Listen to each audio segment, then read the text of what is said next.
Welcome back to the final boss fight of Zelda 2, The Adventure of Link, because this character is the final boss of Zelda 2. No gigantic pig demon, Nope. Ganondorf? You fight yourself. Yacht. I should really have my shield out for this. The thing about this character, he has the same amount of health you have, and he copies your moves. There's a way to hurt him, like, without him blocking it, but I'm too lazy. He's not very good at dodging the bigger on sword, so...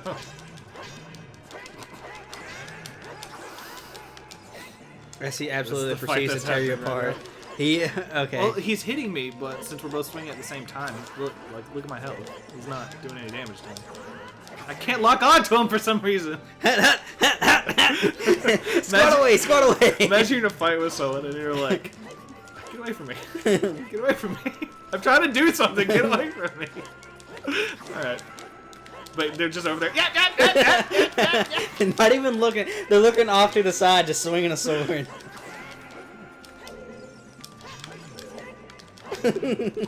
Just like that. I can't lock on to Imagine that. Because I don't think he can, I'm gonna test this one out. I don't think he can fight back against the Megaton Hammer. I don't remember him being able to. Nope. I don't have one of those, that's unfair. Just keep smacking him with the hammer. But that's not fun. You're not swinging endlessly for years trying to hit him like that. Oh. I had to pull out my big sword for the final blow. To show that mine is bigger. Oh, that was literally a dick measuring contest with myself. Alright, long shot. So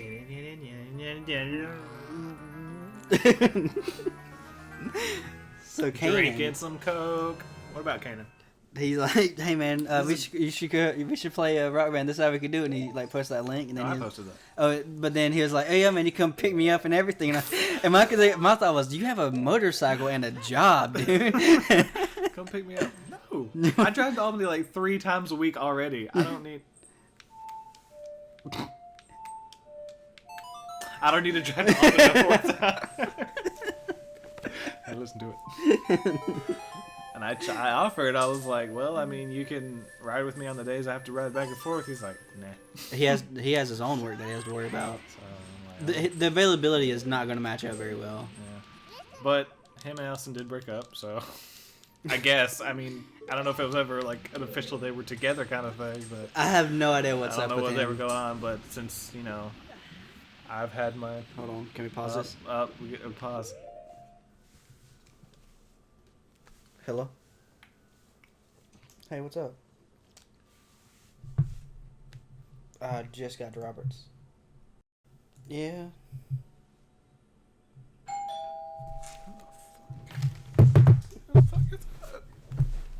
It's Robert's doorbell. Robert is very confused. Robert is very confused. I don't think he's ever had anybody ring the doorbell before.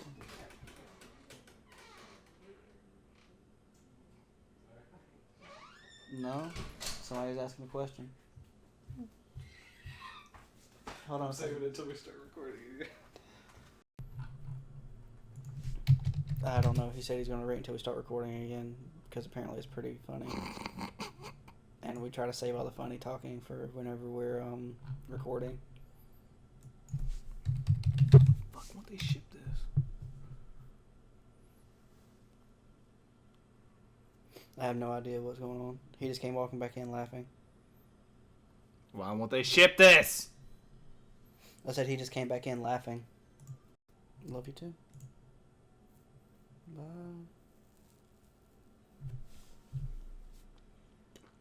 Alrighty. I have no idea when to stop this episode. We probably just finished the done. We started back around 50. Welcome back! All right. What happened? Welcome back to Drowning in Wolves. Kurt's got a phone call. We had to pause the episode, and while he got a phone call, my doorbell rings, and I'm like, oh, there's no one here. I put these boots on, and I'm like, nobody comes to my house. Who's ringing my doorbell? So open it, and there's some black girl. And she goes, you know anybody that's got some green around here? You know, like, does anyone sell weed? I'm like, I don't know. She goes, all right, thanks. And then she leaves. Someone just rang my doorbell to asked if I had weed. If he knew where to buy some. Okay. Which some of you guys at home may not realize this unless you've seen that intro video we just filmed. Robert is not the weed type. Which we have to redo. What went wrong? The upload, it screwed up the audio. It's just, it would probably look nicer if I did it with my phone camera. A lot of different things. Gotcha. It has some terrible noise at the end, which wasn't there in my fucking editing program. It just happened when I uploaded it. So. YouTube kind of screwed it for us? Yeah. Thanks, YouTube. Yeah, it happens sometimes. Yeah, they're just like goes door to door asking for weed. I should have just gave her some like basil or something. Yeah, I got these pencil shavings for you. I got something you can use. You're gonna have to do something for it though. That is the creepiest thing you could have done. That is the best thing you could have done. I mean, I should have. Like, anybody got some weed around here? Depends. What you gonna do for it? I can't believe that just happened. That's... Definitely a first. I don't feel safe living here anymore. You're the average white boy when they first get approached by black people.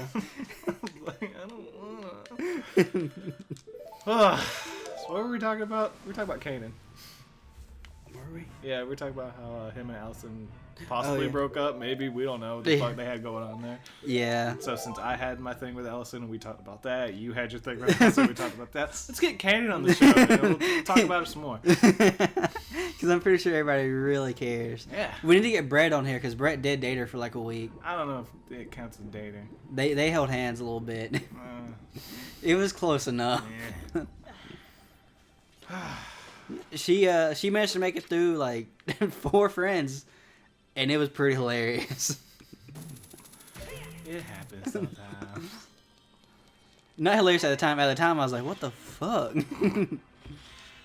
Motherfucker! I don't have the fucking key, boss key. Like, she's the first girl I ever dated, and I think that a lot of guys have that rule about if your friend goes to date somebody that you dated, you're supposed to ask. Nobody asked, no. And everybody just started dating her. I was like, oh, okay, I don't care, but like that's still fucked up. Oh, now I gotta Now I gotta lower the water to raise the water some more. Man, this dungeon. Have I done this? Did I go over here? No. No, that's the entrance. So yes, that's where I came in. You did not go there though. No. You came from there. And back down. Just like your husband. Wow. That joke was too much for me to say out loud. I'm sorry. Yeah, nobody heard that but me. I hardly even heard it, but I heard someone's name. Oh, I said just like your mom. You came from there, but you didn't go back there. Oh. Your mom. Oh, that's not what I heard. What did you hear? There's another like joke on a specific person. I want to hear this one. No, what joke did you hear? I don't want to keep making fun of people. That's rude. We gotta stop making fun of people. Which brings up one of my topics that I had written down. Making fun of people, 101. My mom and I were talking about like big dicks, just big like major disasters, and I was like, when is the cutoff point where it's like finally quote unquote socially acceptable to make these jokes? Like, because we were talking about how at the beginning of our series, nothing but 9/11 jokes. And like, sorry, I'm so sorry. And then she was talking about how somebody called Hitler the best video game player because of how many people he killed in his one life. Yeah. And so where am I going? I gotta go up. So like, what do you think would be the cutoff point so those jokes are accessible? Like, could you make a Titanic joke? Yeah, no doubt, dude. My view on that is that absolutely nothing is off limits. If it happened, it's okay to make fun of it. If you're not willing to make fun of it, you're taking it too seriously and you're giving it power. You're the 1% that like looks at it like that. Because like I mean, I personally view it that way, but most people think that it's completely disrespectful Well, here, how about this one? If it directly affects you, and the joke offends you, then I understand you being angry about it. But if it in no way affected you, and you get mad because somebody makes a joke, then you're enabling it. Then you're making it too big of a deal. Because my mom was A little bit salty. well, she was when I was talking about something on like I'm sure Chris and I have slipped in a Holocaust joke just because that's the kind of people we are at some point. I don't think we have, but I'm sure. Like, I'm sure maybe somehow we just made like. Nice. What? Nice. I'm sure it probably has slipped out like unintentionally or something. Yeah. And she's like, see, that's not funny because your grandmother goes to church with someone who was waiting in line to be thrown into a child burning, like child incinerator. Yeah. Like she was like almost next in line to be thrown into a pile of burning children bodies. I'm like, yeah. But I wasn't. It's just like, I mean, I understand that's like taboo. It's a terrible thing, but like, I don't know. I missed the part where I'm affected. It's that sort of mentality. It's very cold and probably not a good way to look at it. I don't want to be the cold-hearted guy that says, "Well, she's not watching our videos," but she's not. But I don't know. That's why I just kind of try to avoid just talking about things like that because you never know what people, especially this fucking generation, you don't know who's gonna get offended at what anymore. This way.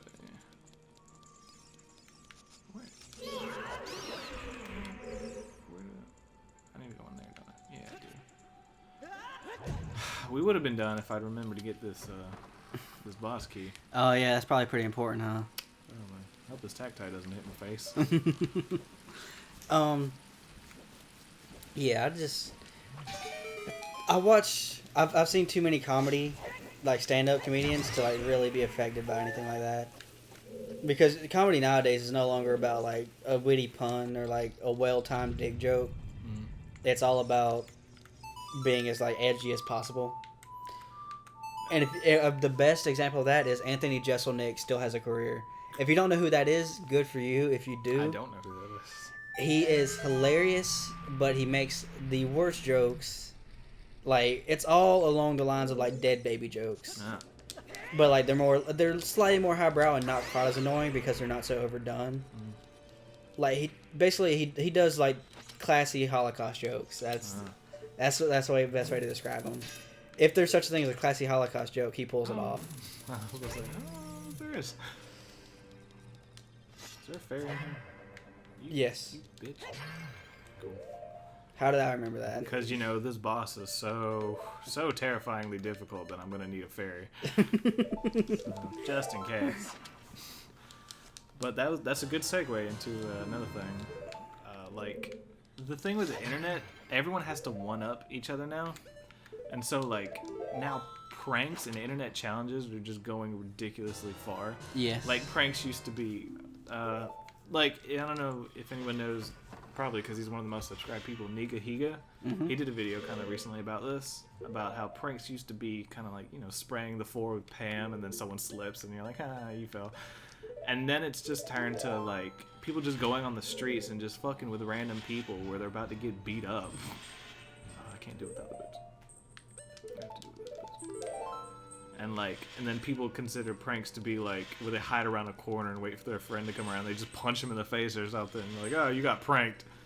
No, you just got an asshole friend. Did I not get the boss? Where's the boss key? You have 2 keys. Next time. I forgot to get the boss key. Motherfucker. I was like, I didn't see you get the boss key. I just saw you move the water around. I thought I went through every room.